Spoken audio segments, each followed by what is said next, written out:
뉴스 따라잡기 시간입니다. 이 서민을 위한 전세자금 지원 제도가 곳곳에서 허점을 드러내고 있는 것으로 나타났습니다. 이 감사원의 서민주택금융지원 실태 감사 결과를 보면 지원 기준이 불합리한 점이 지적됐고 제도를 악용하는 사례도 적발됐습니다. 전세자금 지원제도 문제점과 또 전세시장 동향에 대해서 살펴보도록 하겠습니다. 도움 말씀에 정기영 해설위원 나오셨습니다. 안녕하십니까? 네, 안녕하십니까? 네, 감사원의 지적 내용 살펴보기 전에 우리나라 전세자금 어떻게 지원되고 있는지 짚어보겠습니다. 네, 감사원에서는 17일 그저께가 되겠습니다. 그 감사 결과를 발표했는데요. 그 주 내용은 그 무주택 서민과 저소득 근로자 주거 안정을 위해서 국토교통부에서 마련한 저소득 가구 전세대금 대출 제도가 있습니다. 근데 이것이 그 당국과 금융기관의 잘못으로 좀 악용이 되고 있다라는 것을 지적을 했습니다. 네. 그럼 그 저소득 가구 전세자금 대출 제도에 대해서 대략 말씀을 드리면 일단 그 대출 대상은 전월세 계약을 체결한 후에 그 보증금의 5% 정도를 이제 계약금을 내야 됩니다. 그리고 나서 그 지자체장의 이제 추천을 받아야 되고요. 아무 그 전세 상품만 되는 게 아니고 금액이 좀 낮아야 됩니다. 예를 들어서 수도권 가밀 억제 권역 같은 경우는 네. 그 1억 그 이하의 그 주택인 경우 그 전세 보증금이 1억이어야 되고요. 그다음에 수도권의 가밀 억제 권역 이외의 지역 그리고 광역시의 경우는 6천만 원 이하인 경우 그리고 그 외의 기타 지역은 4천만 원 이하의 그 전세 보증금인 경우가 해당이 되겠습니다. 그리고 그 외에도 그 세대원이 있는 그 20세 이상의 세대주라는 요건을 갖춰야 되고요. 또 세대주와 그 세대원 전원이 무주택자야 되겠습니다. 대출 금리는 아주 초저금리가 되겠습니다. 그 2%로서 상당한 그 혜택을 부여하고 있고요. 일단 대출 한도는 자기 그 전세 보증금의 70% 이내의 금액에서 지역별로 차등화를 해서 지원을 해주고 있습니다. 예를 들면 수도권 가밀 억제 권역 같은 경우는 5,600만 원 이내에서 대출해 주고요. 수도권 기타 지역 및 광역시는 3,500만 원 이내 그리고 그 외의 기타 지역은 2,800만 원까지만 지원을 해주게 되어 있습니다. 대상 주택은 85제곱미터 국민주택 규모죠. 25.7평 그 이하인 주택. 물론 그 주거용 오피스텔도 해당이 되겠습니다. 그리고 대출 기간은 15년 동안 그 원리금, 균등 분할 상환을 할 수가 있고요. 또는 그 혼합 상환도 할 수가 있습니다. 혼합 상환은 절반 정도는 나중에 그 다 기간이 끝났을 때 원금을 전체 갚는 것이고 그 절반은 그 원리금, 균등 분할 상환 방식으로 상환하는 것이 되겠습니다. 네. 그런데 감사원이 전세자금 지원 기준이 불합리하다 이렇게 밝혔습니다. 현실에 맞지 않는 기준이라는 건데 어떻게 좀 잘못된 건지 지적해 주시기 바랍니다. 네, 아까도 저 말씀을 드렸습니다만은 그 지역별로 그 보증금 한도가 있다고 차등화해서 기준을 정했다고 했는데요. 네. 다시 말씀드리면 수도권 가밀 억제 권역은 그 1억 원 이하라고 말씀드렸습니다. 그 외의 지역이 이제 6천만 원 이하, 4천만 원 이하 이렇게 돼 있죠. 그런데 실제 이 전월세 거래 정보 시스템에 의하면 그 저소득 가구 전세자금 대출 대상이 되는 이 건수가 전국적으로 그 작년도에는 재작년에 비해서 한 10% 정도가 줄었습니다. 그 이유는 최근에 전세가가 많이 올랐습니다. 예를 들면 서울 경기도 같은 경우는 2010년에 비해서 2012년도에 무려 15.7%나 상승을 했고요. 또 8개 도의 경우도 2007년 대비해서 2012년 말에 무려 그 충북 같은 경우는 43.4%나 상승을 했습니다.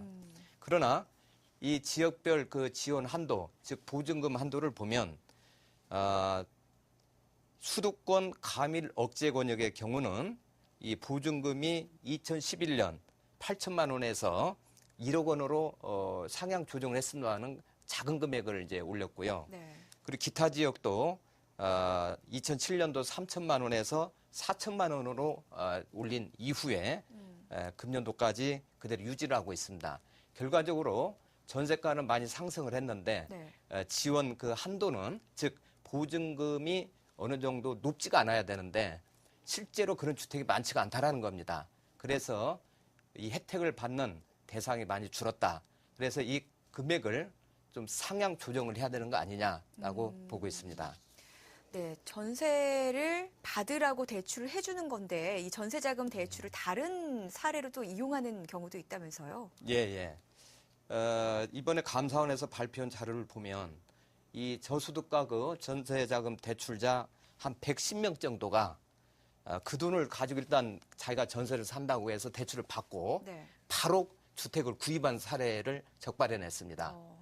그래서 이런 경우는 원래 취지에 맞지 않는다. 그러면 국토교통부에서 이 돈을 바로 변제를 받아야 되는데 그렇지 않고 그냥 또 지나갔다. 그래서 국토교통부도 제대로 그 업무를 이행하지 않았다는 것을 지적을 했고요. 네. 또 한 가지 사례를 보면 주택 구입 자금으로 이걸 전용한 사례인데요. 예를 들어서 시공사 직원하고 짜고 임차인으로 해서 일단은 전세 계약을 한 것으로 등록을 했습니다. 네. 그리고 나서 그 전세금을 받고 나서는 바로 자기가 수요자로 전환을 하는 이런 사례도 적발이 됐습니다. 그래서 앞으로 이제 감사원에서는 정기적으로 이런 내용을 감사를 하고 또 다시 이런 사례가 재발되지 않도록 하겠다라는 내용이 있었습니다. 네, 정작 혜택을 받아야 될 사람들이 네. 받지 못하는 그런 경우가 그렇게 많이 되는 늘어나고 거죠. 있습니다. 네. 국민주택기금으로 운영하는 근로자도 서민주택 전세자금 대출 같은 경우에는 그 이자 산정에도 좀 문제가 있다라고 밝혀졌는데요. 어떤 문제입니까? 일반적으로 은행에서 대출을 해줄 때는 나중에 이자 계산할 때 그 일할 계산을 하게 돼 있습니다. 그 네. 날짜별로 따져서 하죠. 왜냐하면 월별로 계산하게 되면은 정확하지 않고 그러다 보면 계산 방식이나 여러 가지가 좀 문제가 있을 수 있다. 그래서 일할 계산하는데 이 경우만은 월할 계산을 하고 있습니다. 지금 네. 전세자금 대출인 경우에 그것은 국민주택기금 운용 및 관리 규정이라고 국토교통부에서 만든 이 전세자금 대출에 대한 그 기준이 있는데 여기에 그 월 단위로 정하고 있기 때문에 그렇습니다. 그래서 실질적으로 이것은 일 단위로 금융권에서 계산하고 싶어도 국토부의 이런 규정 때문에 일 단위로 할 수가 없다라고 하고 있죠. 그래서 이 부분도 앞으로 시정이 되어야 될 것으로 보고 있습니다. 네, 말씀대로라면 은행이 좀 이익을 보고 서민들이 정작 손해를 보고 있었다라고 결론을 지을 수 있을 것 같은데 말씀하신 대로 국토부의 규정 때문입니다. 그러면 잘 살펴보면은 국토부와 은행 간의 유착 관계가 있었던 게 아닌가 이런 의심도 품을 수가 있거든요. 어떻게 네, 보십니까? 이자 부분에서 또 한 가지 재미있는 것이 있는데요. 아까 말씀드렸듯이 국민주택기금 운용 및 관리 규정에 의해서 이것이 운영이 되는데 여기에 보면 융자 이율이 변동할 경우에는 그 일시상환 대출금에 대해서 변경 기준일부터 변경 이율을 적용한다 이렇게 되어 있습니다. 네. 그리고 그 하위 규정이 있습니다. 그 국민주택 세부 시행 규정이라고 있는데요. 여기에도 전세자금 대출의 이자율이 변동될 경우에는 변경 기준일부터 변경 이율을 적용해서 이른바 일할 계산을 한다 이렇게 되어 있는데요. 국토부는 2011년 2월 달에 연 4.5% 이율을 4.0%로 수정을 했고요. 그다음에 2012년에는 연 4.0%에서 3.7%로 금리를 인하를 한 적이 있습니다. 네. 은행들은 이 관리 기준과 세부 시행 규정에 따라서 일할 계산으로 이제 이자를 계산해야 하는데 그렇지 않았습니다. 변경 기준일 이후 최초 도래하는 약정 납입일 다음 날부터 이 변경 이율을 적용해서 사실상 또 월할 계산을 한 형식이 되어버렸습니다. 그 이유는 은행들이 세부 시행 규정에서 일할 계산이 아닌 월할 계산을 하도록 2011년 2월 15일 세부 시행 규정 개정을 요구를 했고요. 네. 그 다음 날인 2월 16일 국토부에서는 이를 반영해서 하위 규정을 개정을 했습니다. 그런데 재미있는 것은 그 하위 규정을 개정한 바로 다음 날인 2월 17일 은행에서 또 금리를 인하를 했습니다. 네. 그래서 이게 뭔가 석연치 않다. 연이어서 이런 사태가 일어난 것은. 그래서 감사원은 이 같은 그 세부 시행 규정 개정은 그 상위 규정인 관리 규정의 유인 범위를 좀 벗어나는 행위다라고 지적을 했습니다. 네. 뭐 지원 대상 또 악용의 문제, 이자 산정 문제까지 여러 가지 문제점들이 노출됐습니다. 뭐 남은 것은 이 문제를 해결하거나 좀 개선을 해야 될 것 같다라는 생각이 있는데요. 어떤 식으로 제도를 개선해야 될까요? 뭐 우리가 조금 전에 지적이 됐듯이 일단 그 지원을 할 때에는 적격자에게 지원을 해야 되겠다라는 내용하고요. 또 아까 그 지역별 그 시장 한도, 지역별의 그 지원 한도를 차등화했는데 네. 이거를 보다 좀 현실화 시켜야 되는 거 아닌가 이렇게 보고 있습니다. 그리고 아울러서 약간 다른 이야기가 될지 모르지만 이 세입자들을 지원해주는 이런 전세자금 대출 지원 제도가 오히려 궁극적으로는 세입자들이 좀 불리하게 될 수도 있다. 이렇게 또 지적을 하는 분들도 있습니다.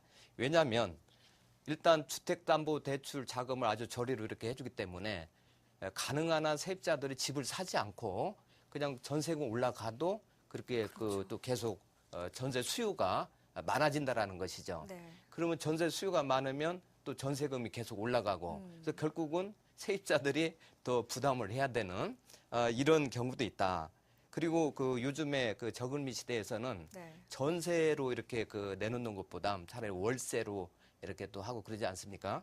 그런데 이 월세 수요자들이 이 전세 자금을 받기 위해서 또 전세로 이렇게 유입됨으로써 결국 이 전세가를 상승시키는 결과를 초래하고 있다라고 보고 있습니다. 네, 전세로 몰리는 수요가 더 많아질 수 그렇습니다. 있다라는 그런 예. 부작용도 있을 수 있겠네요. 전세자금 지원 제도와 관련해서 살펴봤는데 네. 더 큰 문제는 말씀하신 대로 이런 과부하가 걸리기 때문에 전세금이 계속해서 높아지는 데 문제가 있는 것 같습니다. 예, 예. 요즘 전세 시장 분위기는 어떻습니까? 요즘 전세 시장은 계속 지금 전세가가 오르고 있습니다. 그래서 집값은 별로 오르지 않는데 전세가가 상당한 그 사회적 문제로 이렇게 되고 있죠. 예를 들면 상반기 전세 시장이 전국적으로 2.48%가 가격이 상승을 했습니다. 네.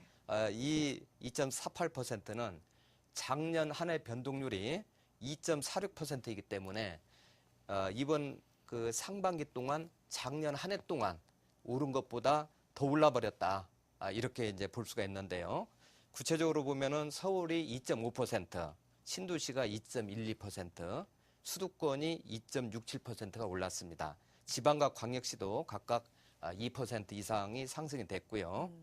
그런데 문제는 이러한 그 전세 가격이 비수기인 여름철에도 계속 오르고 있어서 연속 지금 47주를 네. 연속적으로 지금 상승을 하고 있습니다.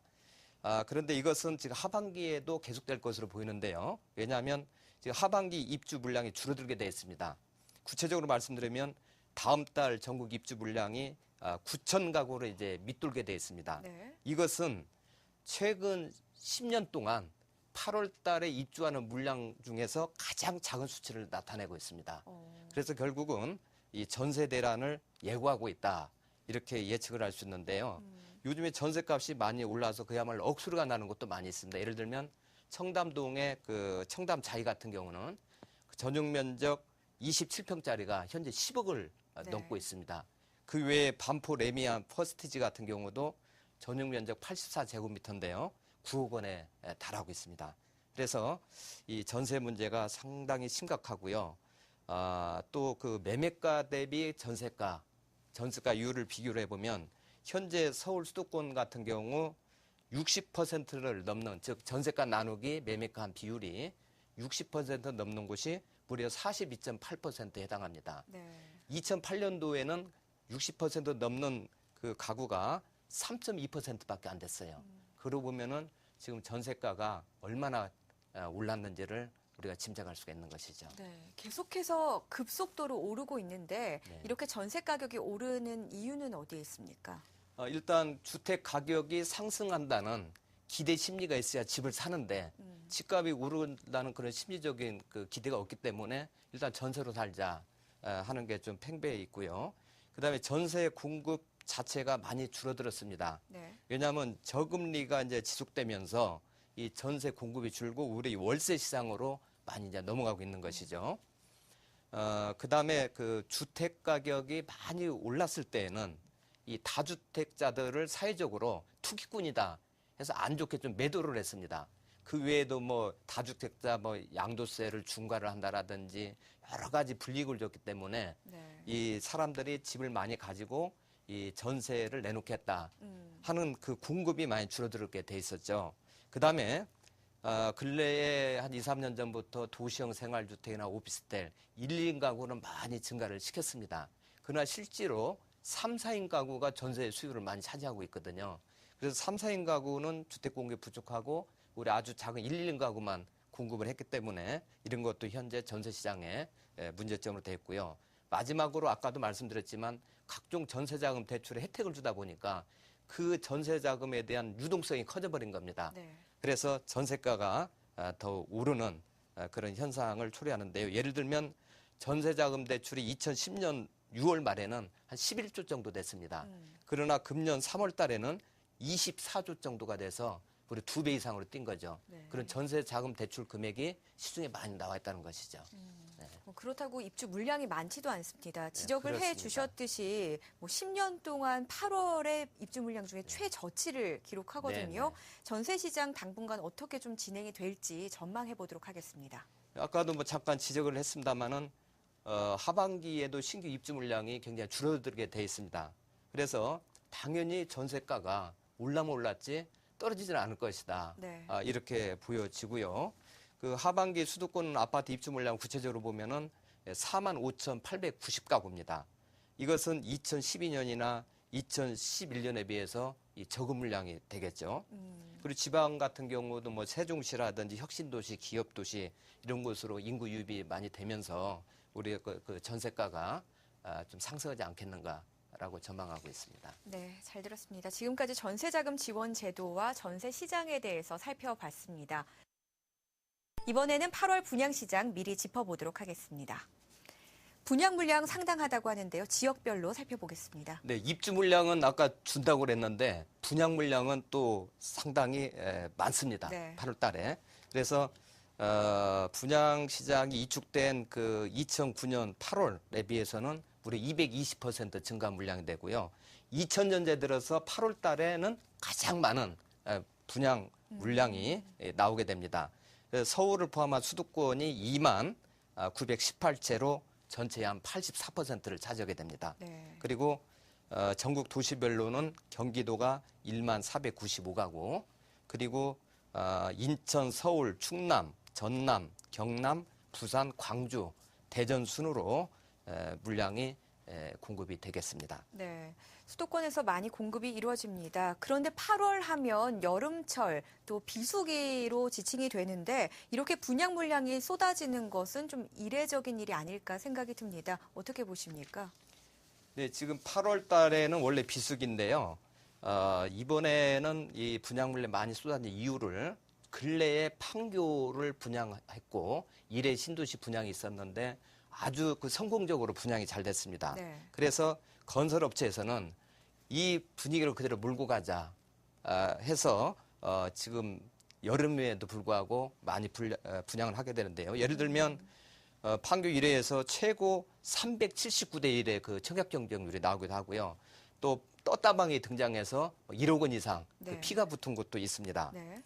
그래서 이 분위기가 가라앉기 전에 빨리 분양을 하자 하는 게 있고 또 하나는 연말까지 6억 원 이하 또는 85제곱미터 이하 주택 구입 시에 양도소득세 면제 혜택이 있습니다.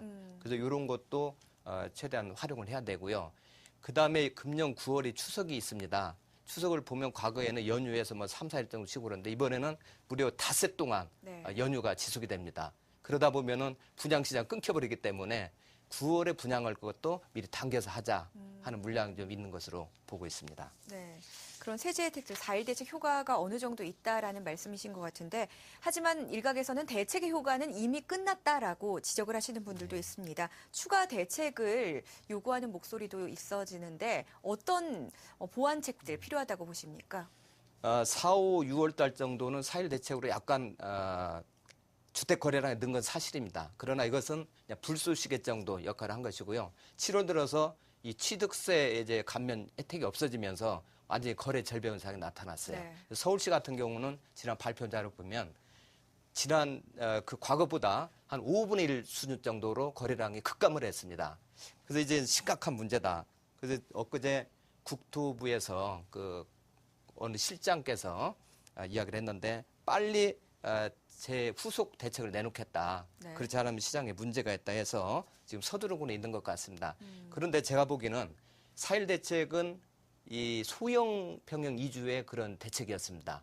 큰 평형에는 큰 혜택이 없었어요. 그러나 우리나라 지금 문제는 소형 주택은 거래가 잘 되고 있고 가격도 떨어지지가 않았습니다. 네. 그러니까 결국은 이 중대 평형을 좀 살릴 수 있는 방안이 나와야 되는 거 아닌가 이런 생각이 들고요. 또 과거에는 찔끔찔끔 정책을 내놓다 보니까 약발이 별로 없었습니다. 내성만 커졌죠.